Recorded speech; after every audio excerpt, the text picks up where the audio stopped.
जिसने जन्म दिया उसी को मरने के लिए छोड़ा।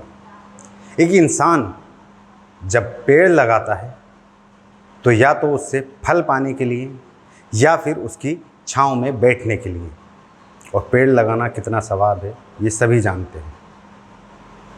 इंसान जब माँ या बाप बनता है तो उसको बहुत खुशी होती है, मिठाइयाँ बांटी जाती हैं, लेकिन वो औलाद जब बड़ी होती है, जवान होती है, अपने पैरों पर खड़ी होती है और वो औलाद अपने माँ या बाप को कहीं छोड़ दे तो ऐसे माँ बाप क्या करें। बहुत बहुत स्वागत है आपका 24/7 टुडे न्यूज़ में। मैं हूँ फ़हीम आपके साथ। आज हम दो खबरों पर चर्चा करेंगे। एक खबर जो कि एक 70 साल की माँ को उसका बेटा जंगल में जंगली जानवरों के बीच छोड़ आता है। पूरी वीडियो के साथ बने रहिए क्योंकि ये स्टोरी बहुत ही दिल को छू लेने वाली है और इसमें बहुत सारे सवाल हैं जिनके जवाब ढूंढना बहुत ही मुश्किल है। और दूसरी हम बात करेंगे उन्नाव में एक 17 साल के बच्चे को, एक 17 साल के लड़के को पुलिस ने पीटते पीटते ख़त्म कर दिया। उसका गुनाह सिर्फ इतना था कि वो ठेले पर सब्ज़ी बेचने निकल गया, लेकिन ये कोई इतना बड़ा गुनाह नहीं है। सब्ज़ी बेच रहा था, वहाँ पर भीड़ इकट्ठी नहीं कर रहा था, लेकिन कोरोना कर्फ्यू का बहाना लेकर पुलिस उसको उठाकर ले गई और इतना पीटा कि वो थाने जाते जाते ही ख़त्म हो गया, उसकी ज़िंदगी ख़त्म हो गई। हालांकि स्थानीय एसपी ने इस पर कार्रवाई करते हुए उन दो पुलिस वालों को सस्पेंड कर दिया है, लेकिन इसमें बड़े सवाल पैदा होते हैं।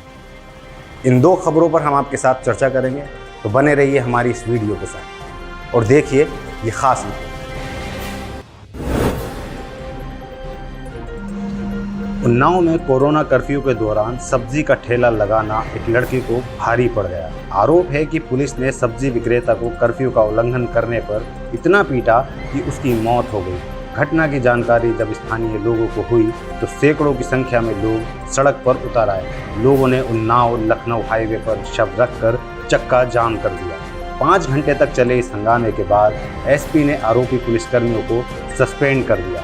एसपी उन्नाव शशि शेखर के अनुसार परिजनों की तहरीर पर कोतवाली में आरोपी सिपाही विजय चौधरी और होमगार्ड सत्यप्रकाश के खिलाफ हत्या का मुकदमा दर्ज कर लिया गया है। मुकदमा लिखे जाने के बाद प्रदर्शनकारी धीरे धीरे चले गए। रात करीब 10 बजे पुलिस ने शव कब्जे में लेकर पोस्टमार्टम के लिए भेज दिया। मृतक के परिजनों को मुआवजा संबंधित मदद के लिए जिला प्रशासन के जरिए आश्वासन दिया गया है। मामला उन्नाव के मोहल्ला भटपुरी का है। यहाँ 17 साल का फैसल घर के बाहर सब्जी बेच रहा था। आरोप है कि दोपहर में नगर पुलिस चौकी का एक सिपाही और होमगार्ड उसके पास पहुंचा और कोरोना कर्फ्यू के नियमों का उल्लंघन करने की बात कहते हुए फैसल की पिटाई शुरू कर दी। परिजनों का कहना है कि सिपाही और होमगार्ड फैसल को लाठी डंडों से पीटते हुए चौराहे तक ले गए, फिर जीप में डालकर उसे कोतवाली ले गए। जीप में भी लगातार उसे पीटने का आरोप है। ज़्यादा चोट लगने से फैसल की हालत बिगड़ गई। पुलिस उसे सामुदायिक स्वास्थ्य केंद्र ले गई, लेकिन तब तक उसकी मौत हो चुकी थी। फैसल की मौत की खबर मिलते ही सैकड़ों की भीड़ सामुदायिक स्वास्थ्य केंद्र पहुंच गई। पुलिस ने समझाकर हॉस्पिटल से हटाया तो आक्रोशित लोग नागरिक तिकोनिया पार्क के सामने जुट गए और लखनऊ हाईवे को जाम कर दिया। सब्जी विक्रेता फैसल के परिजन सरकार और पुलिस से 50 लाख रुपए की मुआवजे की मांग पर अड़े हैं। परिजनों के ने घर के एक सदस्य को सरकारी नौकरी देने की भी मांग की है। नाम है ये कौन है आपका? ये कौन है आपका? ये भाई है, हमारा भाई है। क्या घटना हुई है? क्या बाजार में घटना? बैठा था बाजार में, हाँ। इसको पुलिस पकड़ी, इसका मारी, मार के वो थाने लगे। थाने में गए नवान तो उनका मरा मिला वहीं मरा मिला हमका। फिर यहाँ अस्पताल और कैसे यहाँ आए? होता वो छोड़ गए। थाना बांगरमऊ में लॉकडाउन का पालन कराने के लिए आज एक व्यक्ति पुलिस थाने लाया गया, जिसकी पुलिस थाने पर आकर के तबीयत खराब हुई और उसको तत्काल सीएससी अस्पताल में भर्ती कराया गया, जहां पे इलाज के दौरान उसकी मृत्यु हो गई। इस संबंध में वादी के तहरीर के आधार पर एफआईआर पंजीकृत कर लिया गया है, जिसमें 2 आरक्षी और एक होमगार्ड को नामजद किया गया है। इनको तीनों को निलंबित कर दिया गया है और इसमें अग्रिम विवेचनात्मक कार्रवाई प्रचलित है। नाम है ये कौन है आपका? तो ये तो बात थी एक 17 साल के लड़के की, जिसका गुनाह सिर्फ इतना था कि वो सब्जी बेचने घर से बाहर निकल गया। लेकिन इसमें बड़ा सवाल ये है कि उसके परिजनों ने 50 लाख का मुआवजा भी मांग लिया, और अगर मुआवजा मिल भी जाता है तो क्या उसके परिजनों की या उसके घर वालों की ये मुआवजा क्षतिपूर्ति कर पाएगा? ये एक बड़ा सवाल है। और योगी सरकार इस पर क्या निर्णय लेती है, ये देखने वाली बात होगी। आइए बढ़ते हैं हम अपनी दूसरी खबर पर, जो कि एक 70 साल की मां को उसका लड़का जंगल में जंगली जानवरों के बीच छोड़ आया। इस पर हमने ये पूरी तफ्तीश करके ये न्यूज़ बनाई है। देखिए हमारी ये ख़ास रिपोर्ट।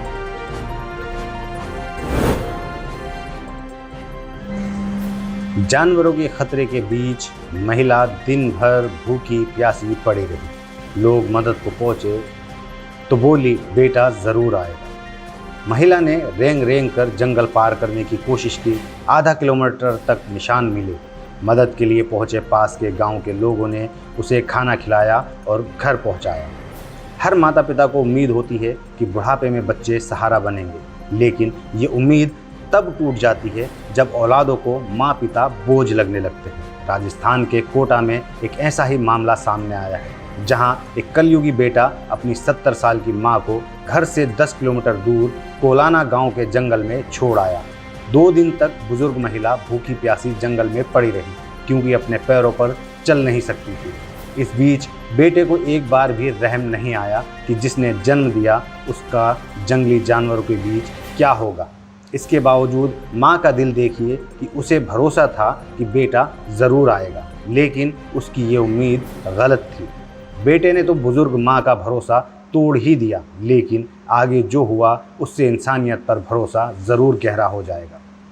महिला की मदद करने वालों में शामिल चोतमल गुज्जर ने बताया कि गांव के लोग जंगलों में जानवर चराने जाते हैं। उन्हें एक बुज़ुर्ग महिला के जंगल में बेसहारा पड़े होने की जानकारी मिली, तो शुक्रवार को वे खाना पानी साथ लेकर जंगल में गए। वहां महिला की हालत देखकर आंखें फटी रह गईं। महिला नहीं चल सकती थी। करीब आधा किलोमीटर के दायरे में रेंगने के निशान थे। शायद महिला ने रेंग रेंग कर जंगल को पार करने की कोशिश की होगी। उसके पास खाने को कुछ नहीं था। 2 दिन पहले हुई बारिश से जंगल के गड्ढों में पानी भरा हुआ था। शायद वही पानी पीकर महिला ने जंगल में 2 रातें गुजारी होंगी। जंगल में पहुंचे लोगों ने महिला को पहले पानी पिलाया, फिर खाना खिलाया। बातचीत में महिला ने बताया कि वो रानपुर इलाके में अपने बेटे के साथ रहती है। 2 दिन पहले बेटा रतन उसे जंगल में छोड़कर गया था। जाते समय उसने कहा था कि वो वापस आएगा। बातचीत में बुजुर्ग महिला ने भरोसे से कहा कि मेरा बेटा ज़रूर आएगा। चोतमल और उनके साथियों ने महिला के बेटे का पता लगाने के लिए रानपुर में संपर्क किया। इस बीच महिला को गोद में उठाकर अपनी गाड़ी में बैठाया और अपने गांव ले आए। इस बीच महिला के बेटे रतन लाल के बारे में जानकारी की। वो मजदूरी करता है और उसे शराब की लत है। चोतमल ने रानपुर के सरपंच और वार्ड पार्षद को पूरी बात बताई और अपने साथियों की मदद से महिला को रानपुर पहुंचाया। रानपुर पहुंचते ही चोतमल के साथियों ने रतन को खरी खरी सुनाई। इस बीच दोनों पक्षों में धक्का मुक्की भी हो गई। वहीं रतन गलती मानने की बजाय उल्टा ये कहने लगा कि माँ ही बिना बताए घर से चली गई। इतना सब होने के बाद भी बेटे के लिए महिला की ममता कम नहीं हुई थी और उसने अपने बेटे का ही पक्ष लिया। माँ तो आखिर माँ ही है और करती भी तो क्या, ममता है। लेकिन ऐसा नालायक बेटा अगर भगवान किसी को दे, उससे बेहतर है कि बेटा ना हो, क्योंकि ऐसा बेटा होने से तो बिना बेटे के, बिना औलाद के रहना ही बेहतर है। हमें सुबह सूचना मिली वालों के द्वारा कि कोलाना के जंगलों में 3-4 किलोमीटर आगे एक बुजुर्ग लावारिस महिला है। तो मैं वहाँ पहुँचा तो मैंने देखा वास्तव में एक लावारिस महिला, बुजुर्ग महिला बैठी थी और वो हाथों के बल चल रही थी और पैरों को घसीट रही थी। इसके निशान तकरीबन 1 किलोमीटर के दायरे में निशान थे पैरों को घसीटने के।